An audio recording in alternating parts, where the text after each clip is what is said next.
Bueno, en nombre de la Comisión Nacional de Productividad, les queremos dar la bienvenida a todos ustedes y agradecerles muy especialmente que estén aquí.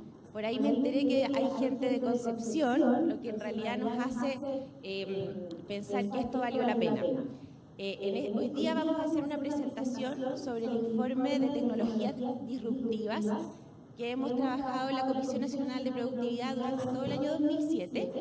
Y la idea es entregarles la información general de este estudio para que ustedes puedan después hacernos todos los comentarios y aportes que estimen. Ahora vamos a dar la bienvenida al presidente de la Comisión Nacional de Productividad, don Joseph Ramos, que nos va a dar unas palabras de bienvenida. Gracias.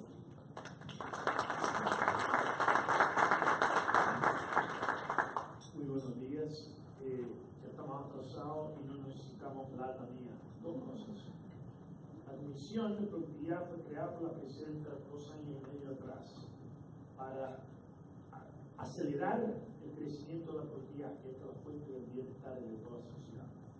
Lamento decirle que todavía nuestros esfuerzos no se notan en las cifras de crecimiento de productividad, pero sí tenemos una serie de estudios que hemos realizado que esperamos que van a tener impacto en el futuro.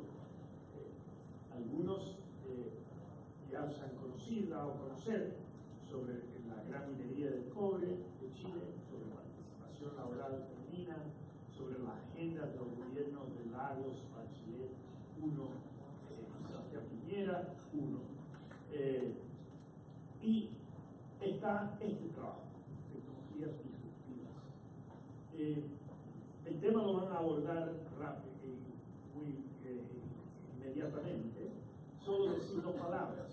Esto trata sobre la 4ª revolución industrial, y no la revolución industrial que viene, sino que aquí ya está. A ver, inteligencia artificial, robots, biogenética, tecnologías colaborativas.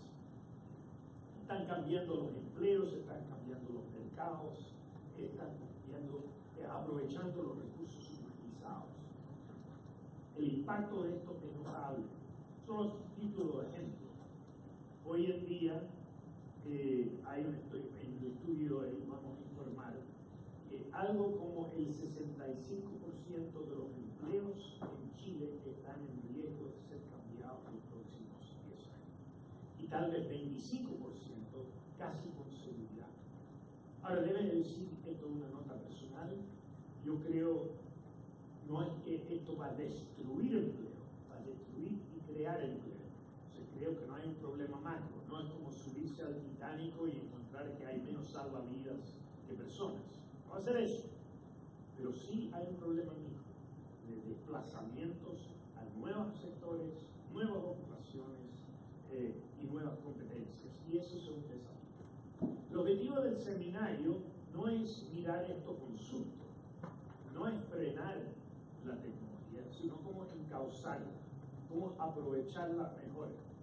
Y para eso creemos que se necesita un sistema regulatorio adecuado que vaya con la velocidad de lo que está ocurriendo hoy en día. Repito, para encauzar y no para frenar, porque estamos conscientes que estas tecnologías van a contribuir a mejorar enormemente la calidad de la vida.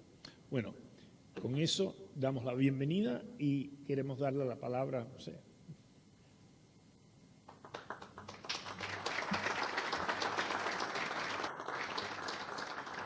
Gracias, Joe. Bueno, ahora vamos a presentar a uno de los economistas de la comisión, quien va a hacer esta presentación.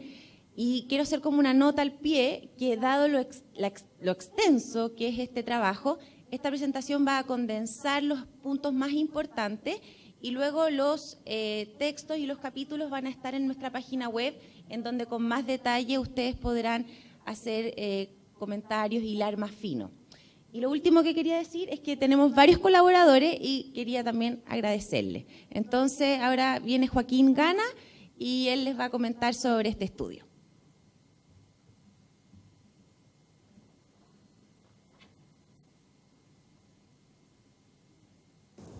Aló, aló.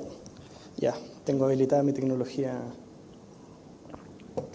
Vamos. Bueno, bienvenidos, muchas gracias por estar acá. Mi nombre es Joaquín Gana, soy economista de la Comisión Nacional de Productividad y lo que nos convoca es uno de los múltiples estudios que ha realizado la Comisión. Como dijo el presidente, no me quiero detener mucho en esto, quizás señalarles que este es un estudio comparativamente pequeño respecto de lo que hemos hecho en competencias laborales y minería, pero aún así un esfuerzo muy grande en términos de presupuesto. Lo que voy a hablar hoy día refiere no solamente a las nuevas tecnologías ni a la economía digital, sino en particular a las plataformas digitales y a cómo estas plataformas podrían ser reguladas. Una cosa es el análisis general que vamos a plantear respecto en temas de competencia, en temas de tributación, entre otros, y otra cosa es el análisis sectorial que hacemos un pequeño enfoque, un zoom in en varios de los sectores, entre ellos transporte y alojamiento. Y finalmente la pregunta de modernizar el Estado o la regulación. Algo importante antes de proseguir es que el nombre tecnologías disruptivas refiere a los efectos, a las disrupciones que generan la aplicación de tecnologías en mercados ya establecidos. Algo que generalmente se prestaba de una cierta forma, ahora se puede prestar de una manera totalmente distinta. Esa es la disrupción que estamos hablando en particular y la que estamos apuntando a regular. Y ciertamente, si es que uno va hacia atrás, bien hacia atrás, en la historia de la humanidad, los aumentos de confianza, la integración comercial, el progreso técnico y el capital humano han permitido, cada uno por sí solo, aumento en el crecimiento económico. Pero eso, hoy en día, gracias a la economía digital, está pasando mucho más rápido. Cuando yo era pequeño y vivía en el sur de Chile, quería juntarme con un amigo, agarraba la bicicleta, iba a ver a su casa. Después llegó el teléfono fijo, podía llamar. ¿Está Pepito? Después llegó el celular. Y ahora está el WhatsApp y el 3G y uno está conectado 24/7. O sea, esa distancia que antes era mucho más larga, hoy en día se ha condensado. Y todo esto pasa al mismo tiempo. Entonces, los puntos de encuentro para el intercambio, que antes solían ser en la feria o en el espacio físico, pasan mucho en el espacio digital hoy en día. Todos hemos comprado algo por eBay o Amazon o quizás algún instrumento usado en Chile Músico. Entonces, el cambio técnico y lo digital van a requerir también nuevas formas para actividades antiguas, como es un transporte de pasajeros de un punto A a un punto B, como es alojarse por una noche en una habitación, y también va a crear nuevas actividades de las cuales no tenemos idea cómo regular porque nunca habían existido, como los drones o quizás como las criptomonedas. La digitalización entonces va a afectar no solamente la organización y la estructura de nuestras empresas, sino también el capital humano que vamos a necesitar para poder llevar a cabo ganancias en productividad. A su vez, el empleo que vamos a necesitar, hay muchos que están en riesgo de automatización y las competencias que van a necesitar esos trabajadores para poder reasignarse a otros sectores van a ser distintas. Quizás un mismo contador no va a seguir llevando la contabilidad de la empresa, pero en vez de llevarlo en papel, ahora lo va a llevar a través de un software mucho más sofisticado, lo cual le va a requerir otras competencias laborales. Y por lo mismo, si eso es por el lado del sector privado, por el lado del sector público, es fundamental también cambiar la forma en la cual se regula, en la cual se supervisa y en la cual se fiscaliza. Es difícil, pese a que nosotros tengamos nuevas normas, llevarlas a cabo con la misma tecnología vieja. Entonces, algo que es tan importante como la regulación de la tecnología pasa a ser la tecnología de la regulación, no solamente la norma, sino que también el proceso. El presidente Ramos dijo muy bien que esto trae oportunidades y riesgos. Y hay oportunidades clásicas, que son la trazabilidad y transparencia, que le dan la confianza, los aumentos en productividad, la recaudación fiscal, un menor uso de recursos por aprovechamiento de capacidad ociosa y nuevos empleos. Y también hay riesgos, y esto está acá, no es un capítulo de Black Mirror, está el lobby, están los grupos de interés, están los sistemas de reputación online, está el poder de mercado de los grandes actores. ¿Quién regula Google? ¿O Google regula el mundo? ¿Cuál es la lógica ahí? Y lo mismo pasa con respecto a la automatización, lo cual los invito a revisar el estudio de competencias laborales, que creemos que lleva a cabo un poquito los puntos clave para poder llevar adelante esos desafíos. Entonces, tenemos 3 preguntas súper grandes, en las cuales habría que empezar a acotar. La primera es cómo regular la tecnología, transversal y sectorialmente. Luego, cómo usar la tecnología para regular, cómo es el proceso del Estado, no es solamente una modernización de la regulación, sino que también cómo el Estado va a llevar a cabo dicha regulación. Y a su vez, les pregunto si estamos preparados en Chile.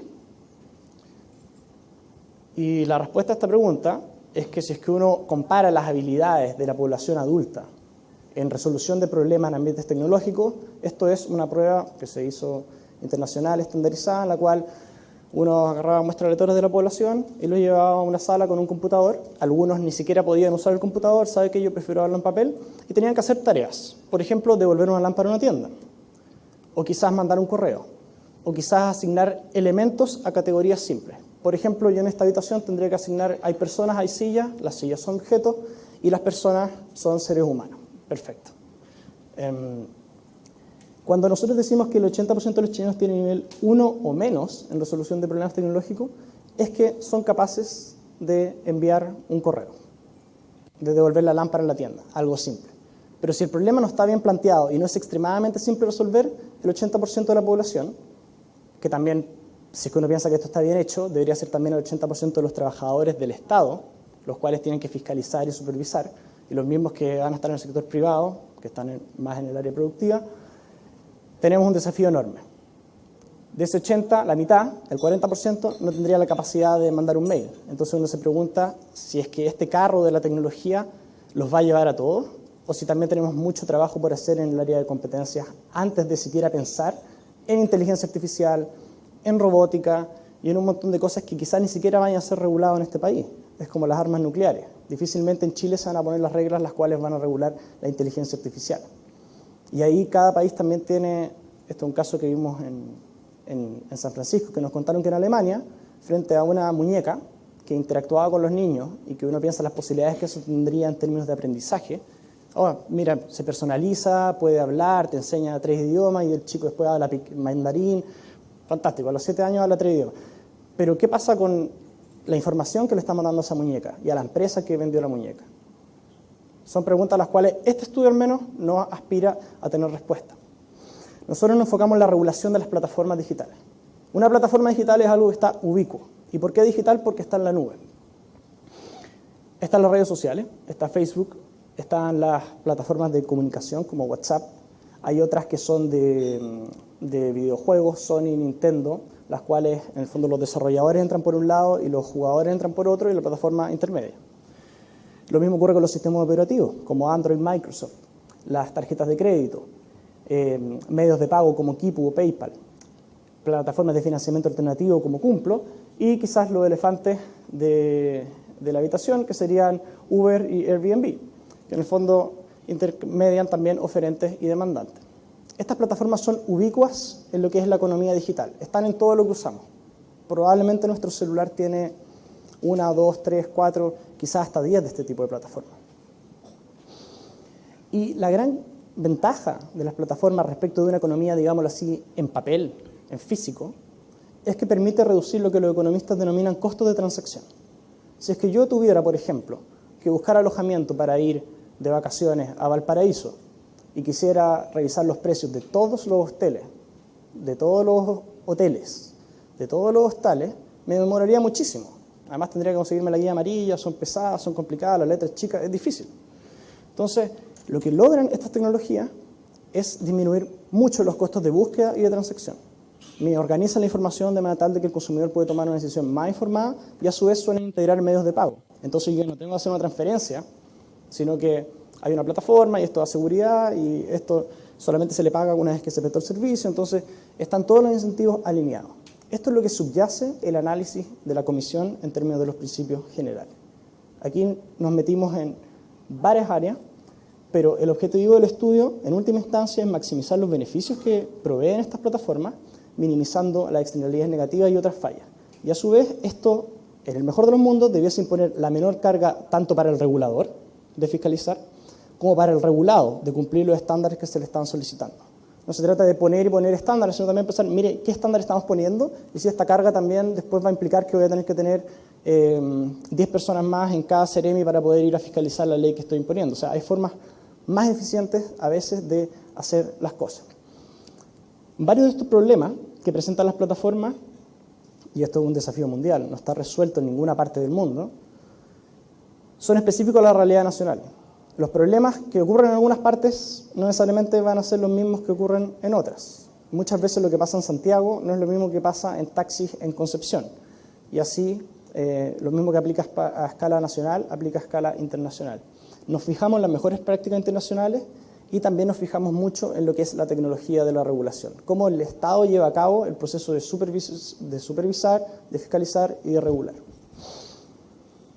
Entonces, este es el contenido del estudio, en una sola diapo, que es las nuevas tecnologías. Al final del día vamos a ver 5 áreas horizontales, que son los principios de buena regulación, por así decirlo, en competencia, en relaciones laborales, en aspectos tributarios, protección al consumidor y datos, que incluye tanto datos personales como datos que tengan una cierta naturaleza, comillas, cuasi pública, los cuales son datos que capturan las plataformas, pero que pueden ser utilizados para realizar regulaciones de manera más eficiente. En los sectores tenemos transporte y alojamiento, que son estudios, capítulos que son más grandes en extensión y profundidad que fintech, medios de pago y financiamiento alternativo, y telemedicina, que lo encontramos un caso muy novedoso y que presenta mucho más una oportunidad y los riesgos son relativamente menores. Entonces, entrando en lo que es el análisis transversal de regulación en Chile, lo primero que hicimos fue revisar cuáles son los principios, qué se está diciendo en el mundo. Y esta es la lista de 150 puntos que tiene el Foro Económico Mundial y la Generalitat de Cataluña, donde te dicen, bueno, que ojalá sea en principio sea una regulación que sea inclusiva, innovadora, que aumente la regulación fiscal y un montón de cosas. Entonces, uno empezamos a destilar un poquito de esto y llegamos a una selección un poquito más parsimoniosa. El primero debería ser que la regulación debería estar centrada en las personas, en los usuarios de la tecnología y en los usuarios en los que están participando en estos mercados. Lo otro es la neutralidad. No se trata de que lo digital es fantástico y hay que ser pro digital, por ejemplo, subsidiarlo o darle exención de ciertos impuestos, sino que, mire, el trato debe ser parejo, a priori, salvo que sea muy complejo establecer neutralidad. A su vez, como somos la Comisión Nacional de Productividad, pensamos que el aumento de la productividad y de la torta, el crecimiento de la torta, genera aumento en el bienestar de los ciudadanos. Naturalmente pensamos que estas regulaciones deberían estar basadas en datos y no deberían ser tan asfixiantes a veces a la innovación. Una incorrecta regulación, a veces el remedio puede ser peor que la enfermedad. A su vez nos damos cuenta que en muchas partes, cuando se habla de la economía digital, comillas, colaborativa, uno ve que también se diferencia a veces entre pares y profesionales. Hay gente que lo presta con cierto grado de habitualidad y hay gente que presta un servicio frecuentemente, que ya se dedica a esto de manera casi, comillas, profesional. A su vez, es muy importante establecer los criterios para diferenciar entre plataformas que prestan el servicio de intermediación o que también están interviniendo en la prestación del servicio subyacente. Es distinto poner un aviso clasificado en el Mercurio, donde yo pongo arriendo, no sé, un taladro por un rato, arriendo un auto, qué sé yo, a participar de una plataforma donde me dicen qué precio tengo que poner, qué condiciones tengo que cumplir, etc. Hay muchas áreas grises ahí, en las cuales tampoco se ha zanjado del todo a nivel internacional. Entonces, nuestra primera área, como buenos economistas, fue competencia. Y el primer hallazgo es que la institucionalidad particular que tiene hoy en día Chile, la Fiscalía Nacional Económica y el Tribunal de la Libre Competencia, tienen la flexibilidad y tienen la capacidad para adaptarse a los nuevos modelos de negocio digital. De hecho, en la práctica, la institucionalidad de libre competencia que tiene el país está a la par, salvo un par de dimensiones ínfimas, con la que tienen los países de la OCDE.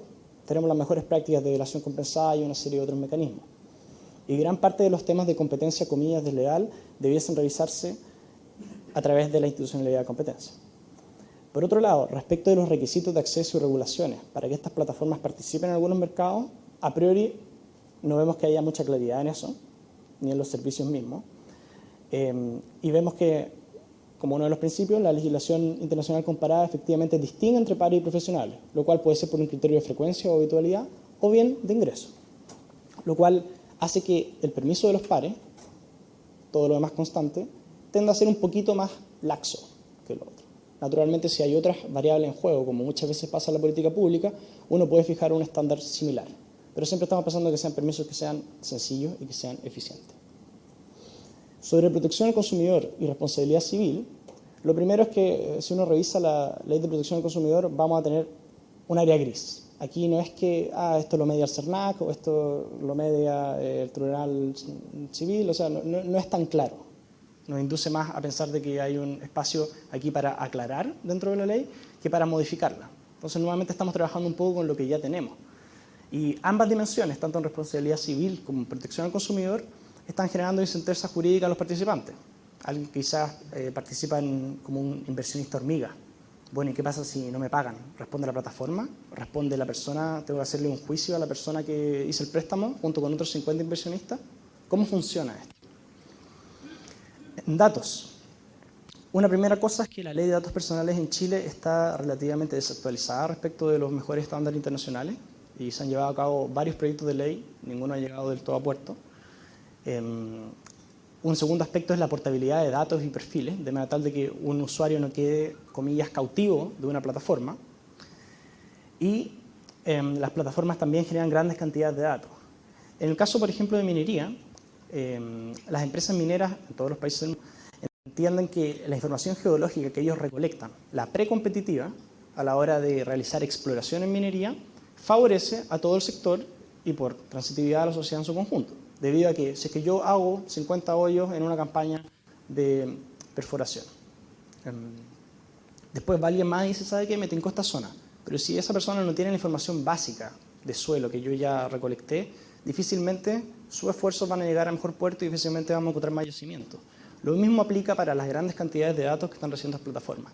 Muchas veces el sector público no tiene la capacidad de procesar la metadata, pero tampoco la necesita.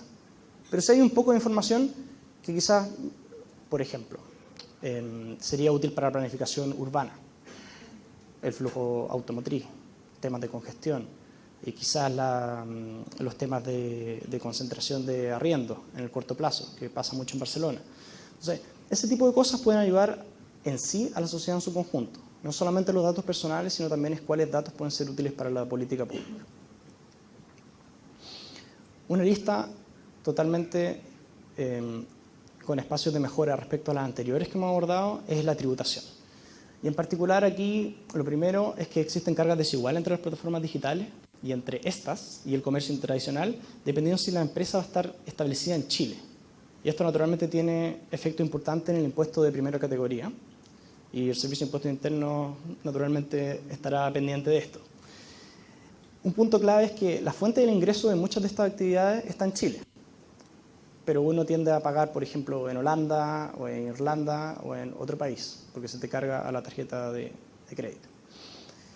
En general, lo que se está viendo en derecho tributario a nivel internacional es que se está moviendo desde el principio de residencia, que es que yo pago donde tengo constituido jurídicamente mi empresa, al principio de la fuente, que es donde se realizó la actividad económica. Incluso grandes empresas como Facebook, hace poco recientemente dijeron, nosotros vamos a pagar impuestos por todos los ingresos que percibamos por publicidad en España. Y para eso crean una filial, Facebook España, digital, no tienen por qué tener un edificio de ladrillo, y con eso pagarán los impuestos correspondientes. Entonces, en esa dirección es un poco hacia donde se está moviendo esto, frente al arbitraje geográfico que muchas veces se puede hacer con el otro principio. Respecto de una cosa es las desiguales cargas, pero otra cosa también es la dificultad de fiscalizar en la nube. Y para eso, naturalmente, hay mucho debate, pero también vemos que acá hay muchas oportunidades, en el sentido de que las plataformas pueden ayudar y favorecer, ya sea en ella o a través de un intermediario, el cumplimiento del pago del IVA del servicio y también a veces del impuesto a la renta de los proveedores que aplique. Respecto a lo laboral, que es un tema medio peleagudo, según la actual interpretación de lo que es el vínculo de subordinación y dependencia, si yo soy subordinado y dependiente, soy un trabajador dependiente, soy empleado de una empresa, los proveedores en general serían trabajadores más independientes y no empleados de las plataformas. Dicho esto, hay que analizarlo caso a caso. Pero a priori, revisando en general lo que es el derecho laboral chileno, a priori serían trabajadores independientes. Y en ese sentido, la legislación chilena, a diferencia de otras legislaciones, sí contempla mecanismos para que los independientes se puedan incorporar a los sistemas de seguridad social. Y existe un gran debate respecto a si que ya excede el marco de este estudio, pero en el fondo lo digital genera muchos grises, y parte de los grises es que la distinción que nosotros teníamos entre soy trabajador dependiente, que cumple un horario, que cumple ciertas órdenes, que estoy subordinado a un jefe, etc., y un trabajador independiente que tiene su propio horario y que no recibe órdenes, etc., hay muchos puntos intermedios que cumplen algunos de los 7 checklists que hay que hacer para ser trabajador dependiente. Entonces, esto a nivel estadístico, en el INE también lo están mirando, pero a nivel internacional, en el caso de España y Alemania, se ha pensado en un trabajador, comillas, semi-independiente, que posee un grado de parasubordinación, que no es totalmente autónomo, pero tampoco es totalmente dependiente. Entonces, es un debate que todavía está abierto. Como se dan cuenta, son preguntas grandes y que muchas tienen más preguntas abiertas que respuestas. Pero ya en sí, empezar a pensarla y decir, mire, esto es lo que ocurre en Chile, esto es lo que no, creemos que ayuda al debate del país. Respecto a lo sectorial, cuando uno piensa en tecnología disruptiva, es difícil no pensar en transporte. Y cuando pensamos en transporte, pensamos en Uber, que era algo que no existía en el 2012 prácticamente, y que básicamente ustedes pueden seguir la línea azul y la naranja, que eso es el mundo y Estados Unidos, y después pueden ver cómo empezó a aparecer en Chile, de a poquito, y después ya equipara el número de búsqueda. Esto fue hecho con Google Trends y te muestra la intensidad de un concepto, de un tópico, en el país o en el momento determinado. Lo que nos damos cuenta es que está metiendo ruido, y está metiendo ruido por los efectos que tiene. En Chile, sin embargo, existen muchas plataformas, y también es importante señalar que existen varias plataformas de transporte. No es solamente, esto sería lo que se conoce como viajes compartidos, en el cual yo comparto el uso del vehículo, pero también hay plataformas que te arriendan autos, que sería como, comillas, un rentacar, pero más moderno, que me lo arriendan solamente por unos minutos, entonces yo no necesito un auto. Podría hacerlo mi vecino, que yo le dejaría, no sé, $10 o $20 ahí, voy al súper, vuelvo y listo. No necesito tener un auto. Ese otro tipo de plataformas. Las plataformas que nos estamos enfocando acá son aquellas que intermedian pasajeros con conductores, y los conductores pueden ser taxistas como pueden ser no taxistas. En el caso de los taxistas, tenemos la plataforma Easy Taxi, Hola Taxi, Safer Taxi, siendo Easy la más importante. En el caso de no taxi o pares, tendríamos a Uber y Cabify. Entonces, ¿cuál es el efecto de estas plataformas de transporte? Al igual que las plataformas digitales en general, agregan oferente y demandante, pero lo que te permiten reducir son los costos de búsqueda, los costos de transacción. En vez de yo buscar un taxi, lo pido, viene para acá. También te reduce el poder de mercado del chofer, vía un taxímetro digital. No tengo que negociar. Si no sé cuánto sale el viaje, automáticamente la aplicación me dice cuánto me debería salir, y eso es lo que me van a cobrar. A su vez, me reduce la asimetría respecto de quién es la persona que me va a llevar. Hay sistemas de comportamiento previo. También reduce los costos de entrada y de uso especializado de equipo. Por ejemplo, el taxímetro se reemplaza por un taxímetro digital. Y también reduce riesgo financiero y costos de menú al posiblemente integrar medios de pago, como lo son tarjetas de débito, tarjetas de crédito. Esto no solamente habilita ganancia en eficiencia, sino que también habilita adaptar la regulación en varios ámbitos de los cuales nosotros habíamos llegado a la regulación tradicional de los taxis techo amarillo, el taxi básico. Por ejemplo, en los términos de acceso, las cuotas o cupos, en términos de precio, las tarifas reguladas. ¿Será mejor quizás tener una tarifa máxima, una tarifa mínima? No tenemos la respuesta todavía. Respecto a los productos, ¿vale la pena tener un producto homogéneo o quizás ahora tenemos la posibilidad de dar mayor diversidad de vehículos? A su vez, respecto a la calidad y seguridad, respecto al auto y el chofer. Entonces, si nos vamos a la eficiencia, que es lo que compete estrictamente a los economistas, hay dos motivos por los cuales estas plataformas son disruptivas y se explican por la baja en los costos de transacción, pero eso tiene dos efectos fundamentales en la provisión del servicio. El primero es la tasa de utilización, el tiempo que yo voy a pasar con un pasajero dentro del vehículo. Si es que yo tomo como base la evidencia internacional, que fue lo que hizo un estudio de Bennett y Saller recientemente, yo debería pensar de que un vehículo de plataforma con una masa suficientemente crítica tendrá el 60% de su tiempo con pasajeros. A su vez, es un hecho empírico y estilizado de que los taxis andan más lento que los vehículos particulares. Uno podría homogeneizar esa velocidad a la de los vehículos de plataforma. ¿Por qué los taxis andan más lentos? Porque andan buscando pasajeros. Los taxis básicos sin plataforma, las mediciones empíricas que se tienen para Chile de SIS 2005 y ESECTRA 2014 andan más o menos por el 30%. Hay algunas que te dicen 40, etc. Así que uno hace un análisis de sensibilidad, pero por ahora tomemos este escenario base, que el taxi anda a 18 km por hora en promedio y que pasa el 30% del tiempo con pasajeros. Si el vehículo de plataforma anda a 60% y anda a 30 km por hora, bueno, ese taxi básico tendría la mitad de la eficiencia que tendría un vehículo de plataforma. Si es que yo voy sensibilizando estas variables y, por ejemplo, digo, ¿sabe qué? No, en verdad el taxi pasa más tiempo ocupado, 40%, 50%, igualmente será menos eficiente. Si yo puedo llevar a los taxis a esa tasa de utilización y esa velocidad, serían igual de eficientes y podrían competir prácticamente con la misma tecnología. Entonces, lo que estamos diciendo es que, sensibilizando los parámetros, uno podría tener un ahorro en costo, en eficiencia, de un 20% a un 53%, lo cual redunda en que la capacidad competitiva de las plataformas no está en que el modelo sea desregulado o sea pirata. Ciertamente hay que regularlo. Pero la explicación de por qué son eficientes no es porque se salten el taxímetro, no es porque se salten el SOAP, no es porque se salten otros seguros.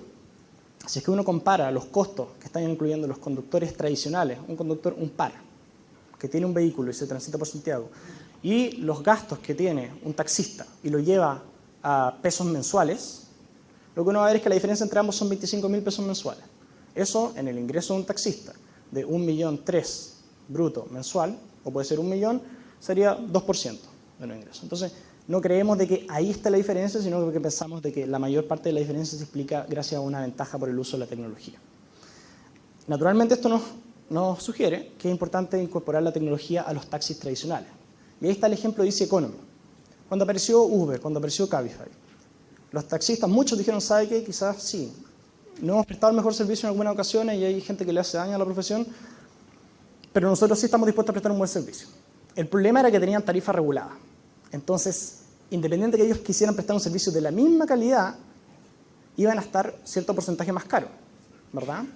Pese a tener la posibilidad de tener la ganancia en eficiencia al usar una plataforma como Easy Taxi.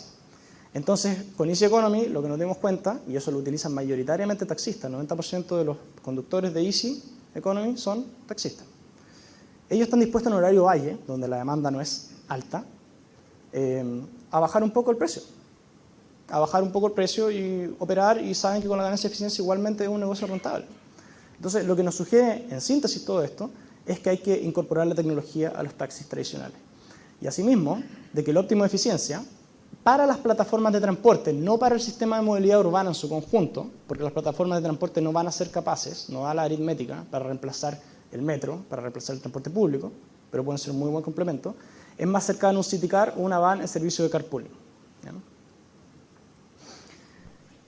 Cuando hablamos de sustitución y hablamos de disrupción, hablamos de esto. Este es un estudio que hizo Alejandro Tirachini, de la Universidad de Chile, y que, frente a la pregunta, hizo una encuesta con 1.500 observaciones en Santiago, ¿cómo hubiese usted realizado el viaje si no hubiese existido la plataforma Uber? Bueno, el 40% le dijo, ¿sabe que yo lo habría hecho en taxi tradicional?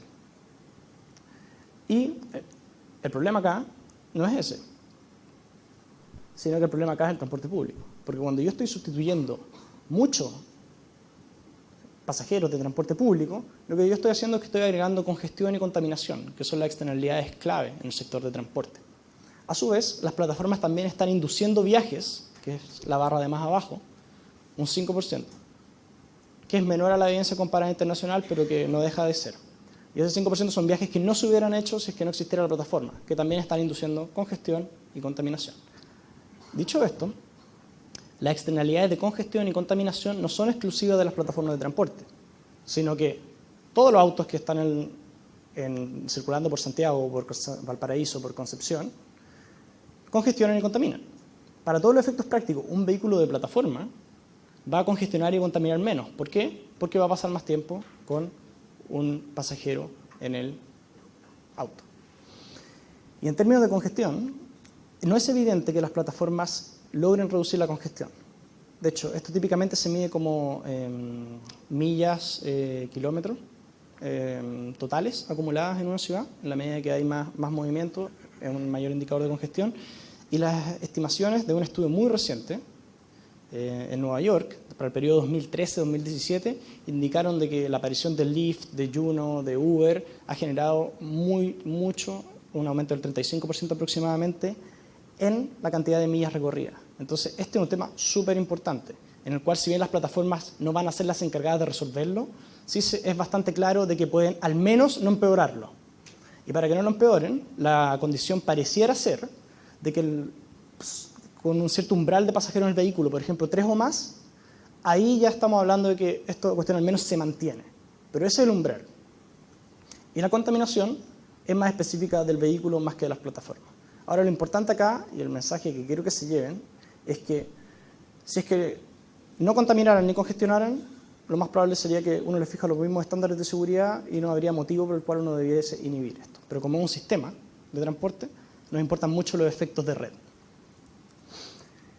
Y esto es un poco lo que estamos mirando, no lo que estamos mirando porque lo que vayamos a proponer, pero esto es lo que los aspectos de las legislaciones internacionales han analizado y han considerado. En Alemania, por ejemplo, pusieron tiempos de espera mínimos, pusieron retorno al estacionamiento, entonces hay que volver al lugar, entonces funciona como una especie de central de radiotaxi, pero que no puede agarrar a un pasajero cuando está devolviéndose, lo cual naturalmente es bastante ineficiente. Se puede solicitar cierta información, se les puede solicitar estándares, los estándares tienen que ser iguales a los de taxis superiores, varía. Se les solicita identificación, tienen que tener una calcomanía, tienen que pintar el auto de otro color, tienen que ponerse un gran bigote rosado, como el caso de Lyft, que ahora cambió su política de imagen, tienen que tener licencia profesional, en fin, son un montón de temas los cuales han analizado la legislación internacional comparada y que es lo que nosotros estamos viendo. Lo mismo pasa con los seguros y con la fiscalización de autoridades.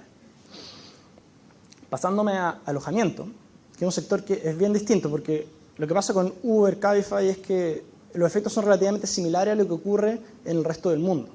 Sin embargo, en alojamiento, lo que nosotros vemos, primero aclarar aquí, al igual que en el caso como los taxis se pueden subir a Easy Taxi o Safer Taxi, en el caso de alojamiento, los hoteles, y ellos han sido bien proclives al cambio tecnológico, sí se han subido a plataformas como Booking. O sea, ellos están conscientes de que estas ganancias en eficiencia, de poder ofrecer una mayor variedad, un mejor precio y una mejor ubicación y una reducción en los riesgos de pago, es para ellos muchísimo mejor.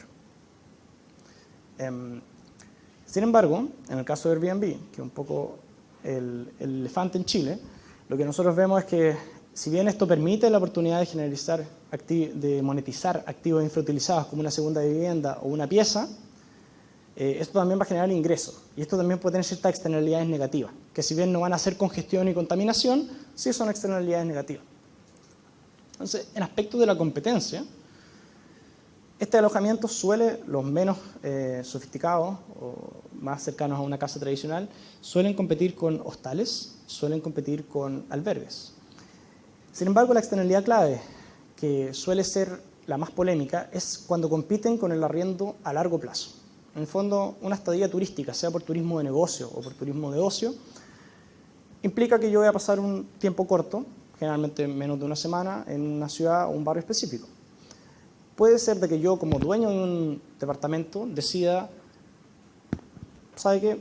No se lo voy a poner al estudiante que viene acá a la universidad de la región, no, tampoco se lo voy a arrendar a la familia, se lo voy a arrendar a un turista. Cosa que es una decisión económicamente válida. Todos quieren que sus activos les rindan la mayor cantidad de dinero posible. Sin embargo, si es que este efecto se convierte en un efecto macro, lo que ocurre es que yo voy a tener un stock de vivienda para vivir, para gente que quiera hacer su vida en la ciudad, mucho menor. Eso en general no vemos que sea el caso de Chile. No tenemos evidencia para decir que eso es así.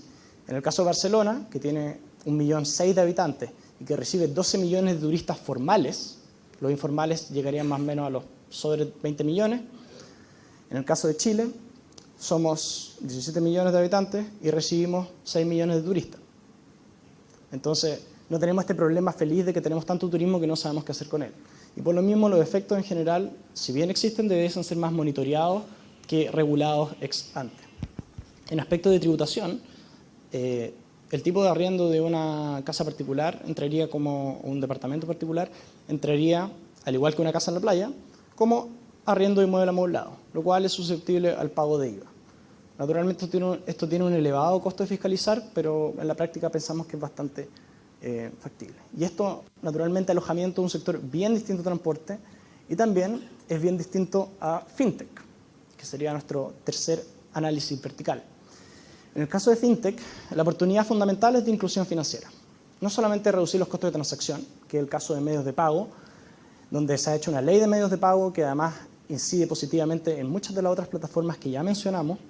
Al andar sin efectivo aumenta la seguridad, es mucho más simple, uno llega a PIP, ¿verdad? Como imagínense tener una tarjeta VIP para todo, o una tarjeta VIP intermodal, que yo puedo usarla tanto para pagar como la luz, el gas, el agua, el transporte, hasta la máquina de bebida, no sé. Y en el caso de financiamiento alternativo, donde no hay tanto avance, porque la ley de medios de pago está ahí, se está implementando la normativa, la SBIF está muy encima. En el caso de financiamiento alternativo, el mundo ya ha regulado en algunas partes, o está planeando en. En Chile nosotros tenemos varias plataformas operando. Una de ellas son las de donaciones, como el desafío Levantemos Chile. Yo doy algo a cambio, soy un micromecenas que desea aportar una causa. La de los préstamos, donde Cumplo es capaz de mover más de 100 millones de dólares en préstamos al año, y que a veces esto entra en conflicto un poco con el giro bancario, según ha salido en la prensa. De recompensas, como Patreon, donde yo puedo, ¿sabe qué? Me gusta mucho un artista de Estados Unidos, él levanta una campaña para grabar su disco, y después a mí, si es que yo hago un aporte, me llega el disco de vuelta a la casa. Y si es que pongo mucho dinero, me invita a Estados Unidos y voy al concierto, etc. Ahí son otro tipo de plataformas, pero la lógica es la misma. Es financiamiento alternativo. Lo que vemos es que, uno, no existe una normativa, y que dos, la normativa que existe actualmente, que corresponde a la ley del mercado de valores, en la práctica tiene requisitos que son muy complejos, los cuales se explican porque son empresas grandes y que porque el mercado de valores también es algo complejo. Cuando uno ve las criptomonedas, que no están en este estudio, uno se da cuenta de que esto tiene muchas posibilidades de ser abusado. En el caso de las plataformas han estallado varios escándalos. Y en este sentido, tanto para medios de pago como financiamiento alternativo, la banca abierta, esto es el intercambio de información entre los agentes del sector financiero, es un desafío permanente. Mientras mayor sea la información que fluya, mayores son las posibilidades de que surjan más soluciones innovadoras que faciliten la vida de las personas y que tengan mayores efectos en la inclusión financiera de pymes y personas naturales. Y nuestro último sector es telemedicina, el cual representa una tremenda oportunidad para el país, donde el 80% de los chilenos se atiende en el sector público, con tremendas listas de espera en muchas de las especialidades, y a su vez en el déficit de especialistas que tiene el país. El escaso personal médico que tenemos en Chile está concentrado en 3 regiones: la región de Valparaíso, la región de Concepción y la región metropolitana. Por lo tanto, aquí es donde vemos sobre todo una oportunidad. Y esto es mucho más sofisticado que un doctor que te habla por WhatsApp. Esto es una sala que tiene una inversión, uno tiene que capacitar en los otros nodos de la red de telemedicina a las personas que tienen que tomar los exámenes, porque un examen mal tomado no me sirve. Tiene que ser una enfermera que aprendió a tomar el examen de cardio y eso puede tomar fácilmente 6 meses. Entonces hay un efecto de formación de capital humano súper importante. Y visitamos el Hospital Público de Liguera, en Concepción, Talcahuano, perdón, donde ellos han llevado a cabo más de 75.000 prestaciones. Y en el fondo, esto está ahí, se puede, y las regiones sobre todo nos han mostrado de que es algo que es factible y que es una oportunidad para reducir tanto la lista de espera como la cantidad de especialistas que necesita el país. Entonces, la pregunta que sintetiza un poco en estas 3: ¿cómo regular la tecnología? ¿Cómo usar la tecnología para regular? Y si está Chile preparado, se podrían refrasear en si es que tenemos que modernizar el Estado, la forma en que el Estado opera, o tenemos que modernizar la regulación, las normas que el Estado aplica. Entonces, lo primero es que ambas son exactamente igual de importantes. La tecnología de la regulación es igualmente importante que la regulación de la tecnología. No podemos modernizar el Estado sin modernizar la regulación y también viceversa. Ejemplos de este tipo de aplicación inteligente, de cómo yo puedo hacer que las cosas funcionen mejor, sería la delegación de responsabilidades en el pago de impuestos a plataforma tercero referente. Yo necesito que el fiscalizador del Servicio de Impuestos Internos vaya a preguntarle a cada casa si es que usted arrendó la pieza o no.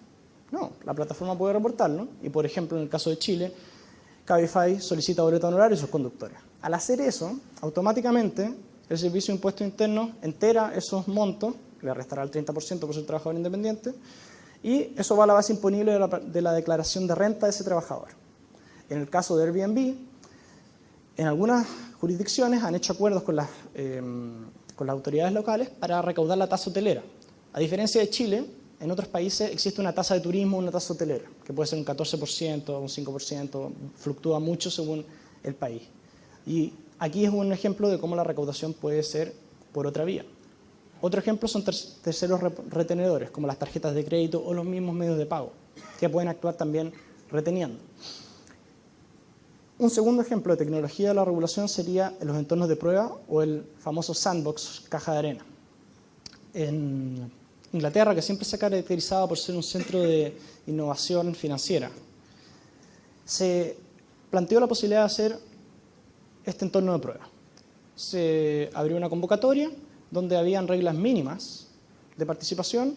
Los participantes, que son empresas fintech, le dan información al regulador y el regulador después lo que hace es que, en base a la información que recopilaron y el feedback, ellos van ajustando la regulación y definen finalmente cuáles son las reglas del juego. Entonces, esto que suena como una herramienta más anglosajona, no tenemos por qué no tenemos por qué pensar de que no se podría aplicar en Chile con una u otra modificación, pero creemos que va en la dirección correcta. Entonces, si la economía digital y el cambio tecnológico incluyen la invención, la creación de una nueva idea, después la innovación de esa idea, es decir, la aplicación de esa idea a algo real, después la difusión a través de mecanismos de mercado, lo que nosotros tenemos es que la relación entre la tecnología y el regulador va a ser mutua y a la vez va a ser crecientemente interdependiente. No vamos a poder separarlas.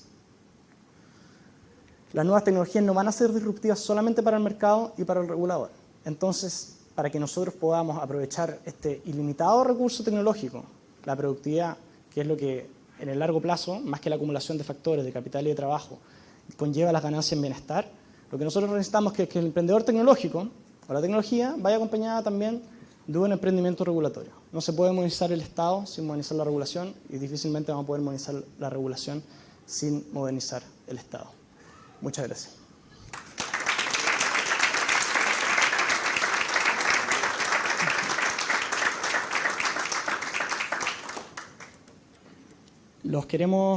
Ahora lo que vamos a abrir es el espacio de la audiencia pública, pero antes los queremos invitar a pasar a un coffee break y podemos conversar ahí más distendidamente.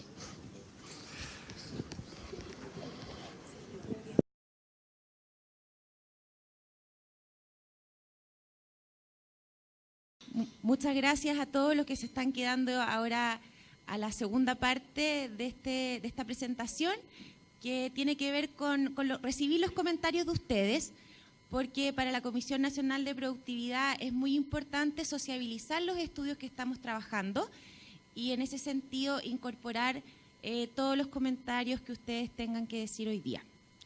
Así es que damos la palabra. Creo que por allá tenían una primera pregunta. Allá. Voy a partir aquí.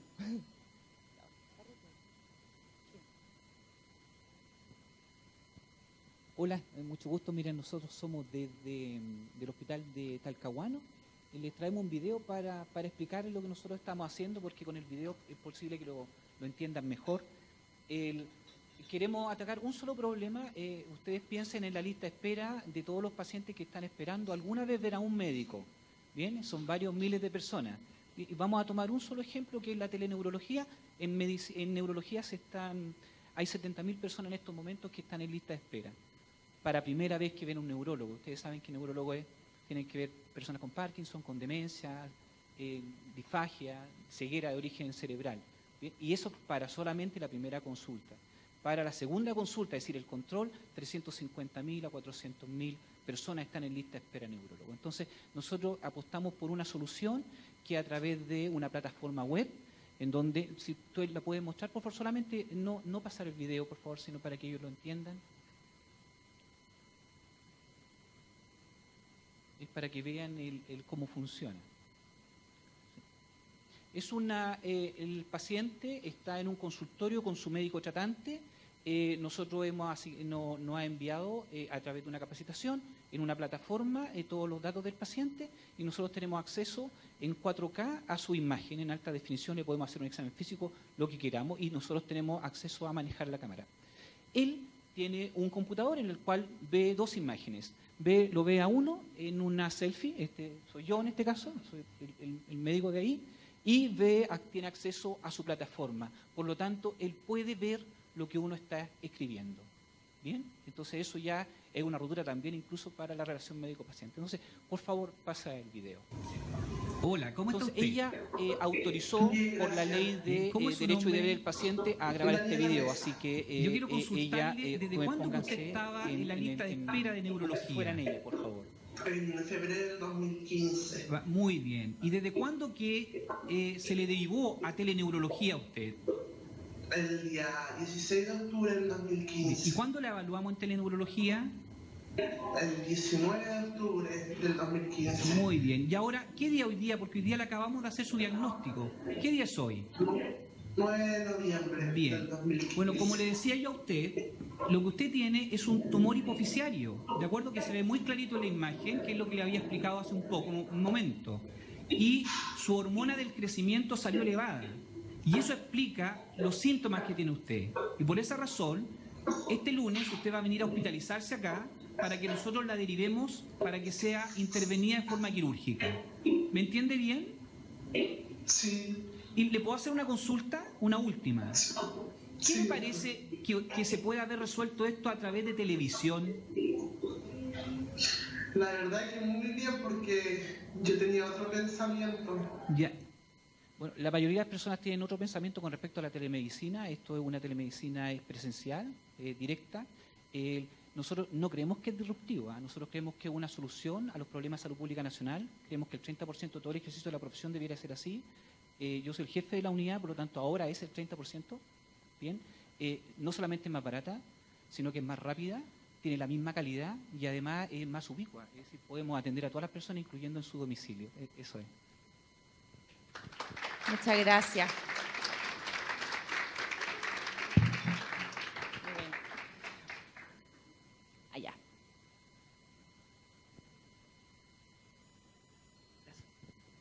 Hola, buenos días. Muchas gracias por la invitación. Mi nombre es Marcos Zúñiga, soy el director ejecutivo de Chiletec, que estamos patrocinando el evento. Mi pregunta tiene dos partes. Una, si es que se enfocó dentro del estudio y es parte de los objetivos la definición de políticas públicas en torno a cómo como país nos deberíamos aproximar a estos temas, que es una discusión además que estamos promoviendo en varios espacios. Está pasando con todos los temas de tecnología disruptiva, con los temas de blockchain, con los temas de Internet de las Cosas, con los temas de inteligencia artificial, con las megatendencias en general. Es decir, ¿de qué forma nosotros como país debiéramos aproximarnos a estos nuevos modelos de intermediación?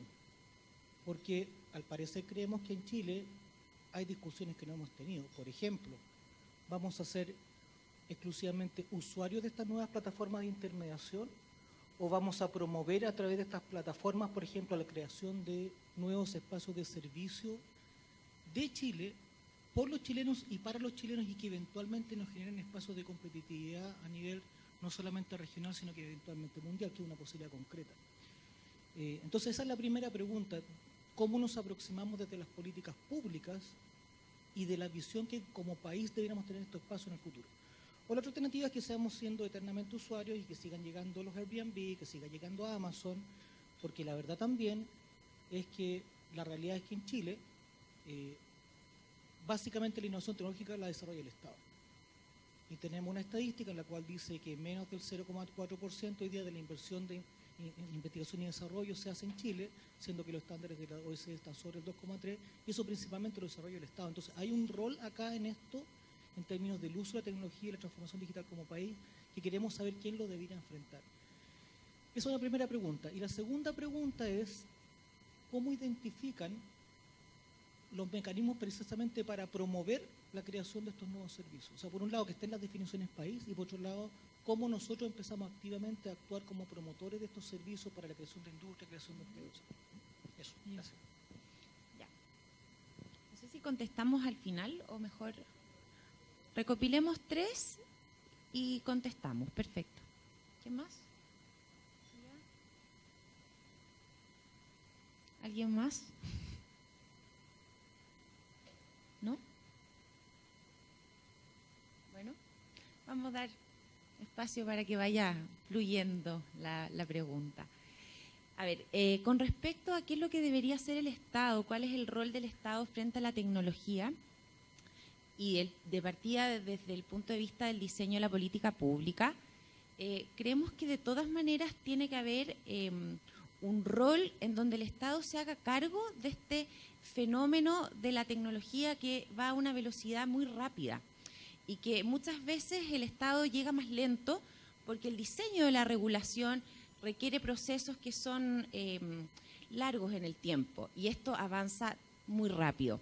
Entonces, de todas maneras creemos que, por ejemplo, uno de los temas que son importantes de abordar tiene que ver con la data, porque muchas de estas plataformas almacenan mucha data que puede ser muy relevante para el diseño de políticas públicas. Entonces, hay que ir viendo cómo se da esa relación entre estas plataformas y el Estado o el regulador que va a diseñar las regulaciones. Eso por una parte. Y lo que sí aborda el estudio, como lo comentaban en la presentación, es como ir adelantándonos en cuáles son estos vacíos o áreas grises que hoy día vemos en las regulaciones que están diseñadas, ¿cierto?, para modelos tradicionales de negocio y que hoy día se enfrentan a estos diseños a través de plataformas digitales. Como primera aproximación, creemos que a través de estas plataformas muchas veces se realizan negocios o transacciones, digamos, o actividades que muchas veces el ser humano lo hacía desde siempre. O sea, un arrendamiento de una casa o llevar a una persona en un auto o bien, qué sé yo, prestar horas de tu servicio a la comunidad. Son actividades que siempre hemos realizado, pero la diferencia es que hoy día se permite hacerlas en masa. Y eso creemos que es un factor determinante de lo que implica esta revolución digital y tecnológica. Un segundo punto tiene que ver con las habilidades de las competencias que tenemos que desarrollar, porque como se señalaba en la presentación, esto no es música, ¿cierto? Si es que no tenemos las habilidades digitales, no están en los currículum de las universidades, en las mallas, aquellas asignaturas que tienen que ver con tecnología. Entonces, sí, hay desafíos desde parte del Estado. La infraestructura digital, las carreteras digitales, o sea, también, como hablaban acá desde el Hospital de Liguera, si no tenemos acceso a la red de calidad y de forma rápida, la telemedicina también pierde mucho valor y es una oportunidad grande de utilizar. Entonces, yo creo que el Estado tiene muchas oportunidades a partir de la tecnología para subirse, digamos, a esta era tecnológica. Eso por una parte. No sé si quiere agregar algo, sí. Solo complementar de que esto, y si puedo haber malinterpretado su pregunta, pero en el fondo, ¿qué estamos pensando nosotros en políticas de desarrollo productivo tecnológico? Por ahí va. Entonces, claro, acá quizás estamos demasiado en lo micro, onda los servicios de la nube, las plataformas digitales y su regulación. Y a la vez vimos como aspectos de esas dimensiones tributario, laboral, etcétera. Respecto a la infraestructura y la institucionalidad digital que debiese tener el país, eso es algo que excede por lejos este estudio, no es el objetivo primordial, pero igualmente en el capítulo 1, que es algo que va a salir probablemente en marzo, ahí vamos a incorporar partes de estos temas, porque nos hicieron ver de que efectivamente era muy importante para entender cómo corrían estos servicios arriba. Sí, sin el ánimo de extender demasiado. Y que al parecer parece que esa es una parte interesante que podemos plantear a esta altura y que de hecho está surgiendo en varios pasos de esta conversación, que es no tratar de responder, pero al menos hacernos las preguntas. Y en ese sentido me parece muy interesante lo que tú mencionas, porque hay ciertas preguntas que como país nos tenemos que responder. Entiendo que excede el objetivo de este estudio, pero sí desde el punto de vista del rol y lo que están desarrollando, sí podemos empezar a hacernos preguntas interesantes, como por ejemplo, ¿cuál es la visión que como país nosotros estamos teniendo respecto a estos temas disruptivos donde alguien tiene que tomar una decisión? O sea, tenemos problemas hoy día de modelos de institucionalidad, de cómo resolver estas preguntas. Tenemos hoy día decisores que están promoviendo, incluso influenciadores, sin conocimiento mucho de estos temas. Tercero, tenemos espacios de discusión donde no están todas las competencias reales para poder conversar respecto a estos temas. Entonces, por eso en ese sentido sería interesante que ustedes, desde el rol que han desarrollado este estudio, ayudaran a generar las preguntas que en algún momento el país tiene que resolver. O si no, el tema es que terminamos corriendo todos levantando los brazos respecto a los temas de Airbnb, por ejemplo, o Uber, y eso lleva, por ejemplo, a que tengamos efectos no siempre tan positivos como la última propuesta de legislación que tenemos respecto al tema de Uber. Entonces, ese tipo de preguntas sería interesante que ustedes pudieran promover a partir de este estudio, entendiendo que no exceda el alcance. Disculpen que me haya extendido, pero creo que puede ser un espacio interesante que ustedes pueden aportar. Solo para agregar un tema, tú hablas un tema bien importante que es la institucionalidad, que es quién se está haciendo cargo de estos temas. Y vamos a incorporar también un capítulo o una cápite de un capítulo en cuanto a hacernos esas preguntas de quién en realidad debería tomar el rol de sociabilizar y ser como una contraparte válido respecto de estos temas en una institucionalidad. Buenos días, Rodrigo Zárate de la empresa Cognitiva, consultora de soluciones de inteligencia artificial. Primero agradecer la instancia y mis comentarios son dos relacionados con lo que ya estaban conversando.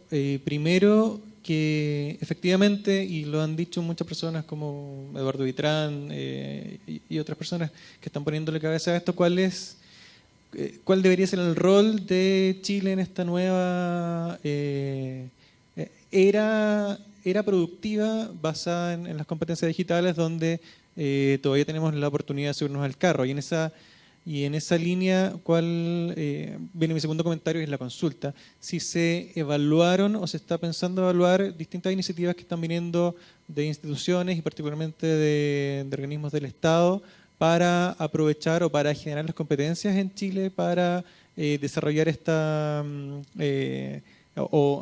aprovechar o explotar este potencial que tenemos en capital humano y la oportunidad de subirse a la cuarta revolución industrial. Estoy hablando de iniciativas como las que está llevando Corfo con los programas estratégicos, particularmente en el sector digital y en minería, la iniciativa de la Subsecretaría de Telecomunicaciones para habilitar carreteras digitales, modernización del Estado, etcétera.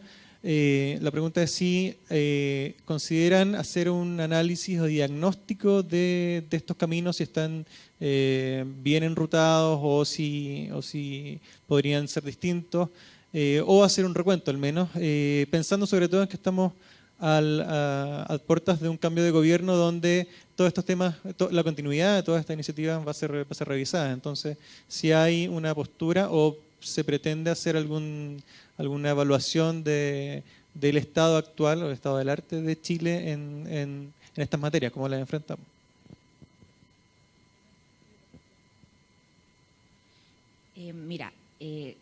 Los estudios que está llevando a cabo la Comisión de Productividad de alguna manera se relacionan entre ellos. Y hay un segundo gran estudio que fue un mandato presidencial en donde precisamente se aborda el tema de las competencias laborales. Y uno de los focos de ese estudio es ver si es que estamos realmente en Chile con las habilidades necesarias para enfrentar los cambios de la era tecnológica. Entonces yo creo que ese estudio va a ser un gran aporte a lo que tú señalas, independiente de que el tema de la tecnología está muy relacionado. Entonces va a haber un buen complemento entre ese mandato y este segundo estudio que estamos hablando hoy día. Eso. Quizás lo mejor es ejemplificar un poco con el mandato presidencial de minería, en donde nosotros efectivamente capturamos muchas de las iniciativas que se están llevando a cabo. Por ejemplo, el Programa Nacional de Minería Alta Ley, que es uno de los programas estratégicos que tú mencionaste. Una de las recomendaciones de la Comisión efectivamente fue que eso tuviera continuidad y que fuera evaluado. Ahora nuestro único poder es la persuasión, entonces nos alegra un poco verlo en el programa presidencial del presidente electo y ciertamente tenemos toda la intención de colaborar dentro de nuestra autonomía, ¿no? Operamos como un silo. De hecho, el capítulo de alojamiento, por ejemplo, hablamos con el Ministerio de Turismo, siempre vamos a hablar con las personas particulares. En el caso de FinTech fuimos a hablar con el Ministerio de Hacienda, con las BIF, cosa que este no sea un grito al cielo y que por el otro lado esté la Corfo diciendo no, esto va para allá y nosotros para allá. O sea, tratamos de tener esa conciencia. Ahora, no vamos a evaluar en particular programas de la Corfo como este programa tiene este impacto o esto otro, porque no es el objetivo del estudio en sí. Eso. Gracias.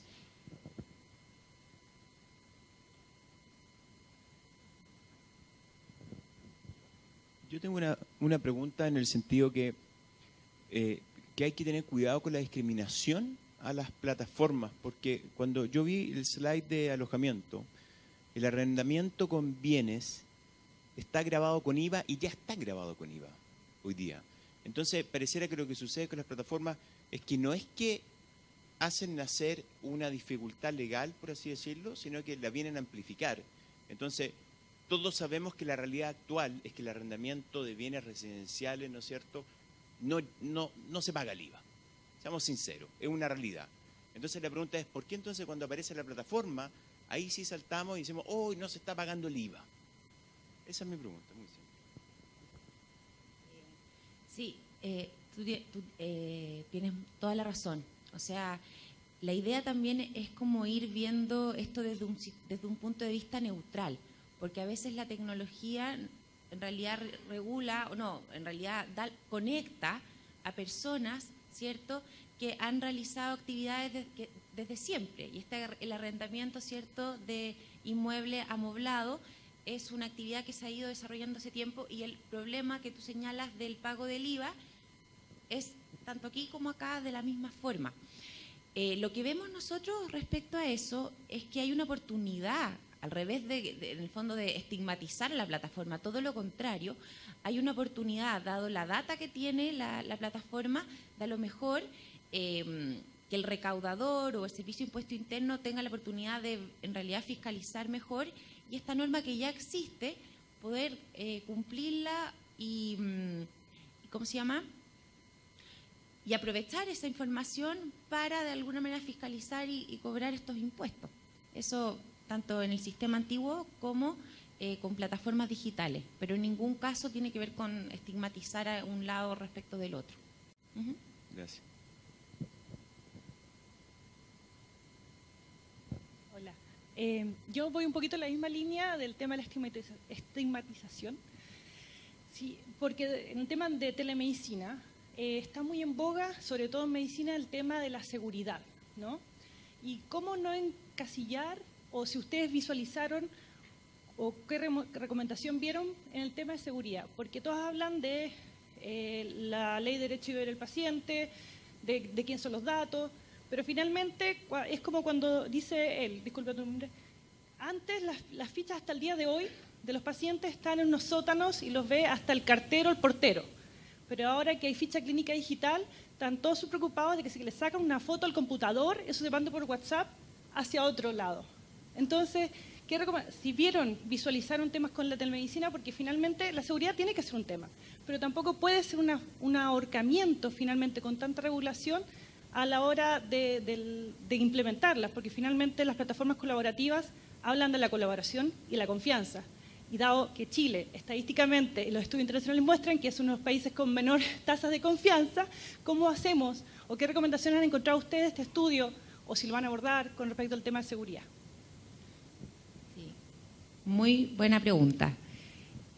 Efectivamente, en el tema de e-health, digamos, un poco más amplio ya del tema de la telemedicina, uno de los desafíos grandes es que tengamos una ficha historial médica en donde el paciente sea propietario de esta ficha y que haya una interoperabilidad entre los distintos establecimientos de salud, tanto públicos como privados. Entonces nosotros, por un tema también de productividad, deberíamos tener esta ficha, poder presentarla en cualquier establecimiento y aprovecharnos, ¿cierto?, de la tecnología y de la digitalización para que haya una mayor eficiencia en la atención de las personas. Entonces, el tema de la seguridad, hoy día yo ahí creo que hay que hacer un cambio cultural, porque la tecnología a través de los passwords, los accesos protegidos, perfectamente pueden hacer que esto sea seguro. Entonces yo creo que tú tienes toda la razón de que no hay que tenerle como miedo a la tecnología para abordar temas de seguridad. Siempre van a haber mejoras y ahí feliz que tú nos puedas aportar desde toda tu experiencia cómo abordar bien el tema de seguridad, pero ello que no sea un obstáculo para ir aprovechando los beneficios de la tecnología en la atención de los pacientes. Hola, hola. Gracias por la invitación. Soy Nicolás Sánchez de Uber. Algo que salió que es similar en todo esto. Estas tecnologías, por supuesto, que generan disrupción en el mercado y muchas veces la tecnología hace que los incumbentes o quienes realizaban antes o satisfacían una misma necesidad empiezan a pero ocuparse. Y ahí es donde empiezan a surgir los obstáculos. En telemedicina, por ejemplo, a lo mejor debe tener detractores, lo ignoro, pero obviamente lo ven como una amenaza. En el tema del alojamiento debe ser similar. Y en el tema de Uber todos saben que también hay detractores. A mí lo que me gustaría, y a Uber le tocó estar como un pionero en el Congreso, en donde hoy día se discute el futuro justamente de la economía colaborativa por primera vez. Yo lo que les pediría con ansias es, por favor, alimenten justamente con esta evidencia, para que un debate legislativo sea realmente el que Chile se merece.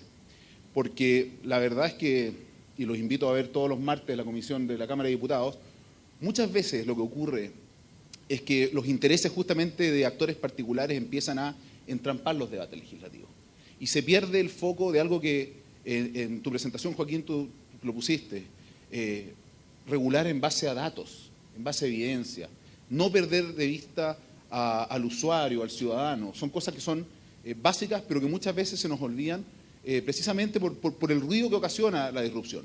Y con esto quiero decir también, obviamente que las plataformas también tienen desafíos y van a tener que cumplir con expectativas en el futuro.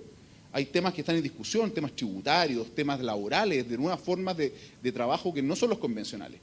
Pero esa discusión se tiene que dar de la manera más alturada, con la mayor información posible, porque así vamos a tener una buena regulación.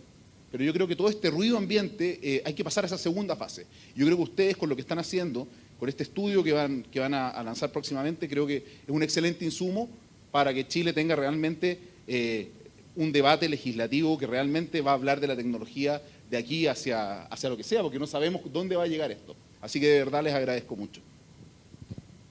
Gracias a ti por tu comentario. Bueno, esa es la idea, que las legislaciones ojalá se vayan basando en antecedentes técnicos, en data, y esperamos que este estudio sea un insumo que guíe ojalá ese debate legislativo, pero nuestra comisión no influye en el debate parlamentario. Nosotros podemos aportar estos antecedentes, pero no tenemos la posibilidad de decir, oigan, haga esto o haga esto otro.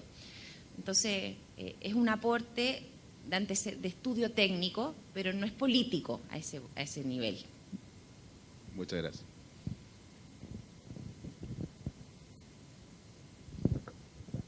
Hola, buenos días. Mi pregunta va con respecto veíamos en la presentación estos aspectos de modernización del Estado a través de la posibilidad de ir viendo quizás un poco más proactivamente la evolución de lo que va ocurriendo. Yo en particular tengo la posibilidad de trabajar con una red de innovadores públicos a través de Laboratorio Gobierno y a través de eso aparece un tejido de innovación pública súper potente que hoy día está presente. ¿Cómo el estudio podría articularse con ellos? ¿Cómo podría entregar sus insumos? ¿Y de qué manera podemos aportar a la modernización del Estado desde todo lo que ustedes hacen como comisión también?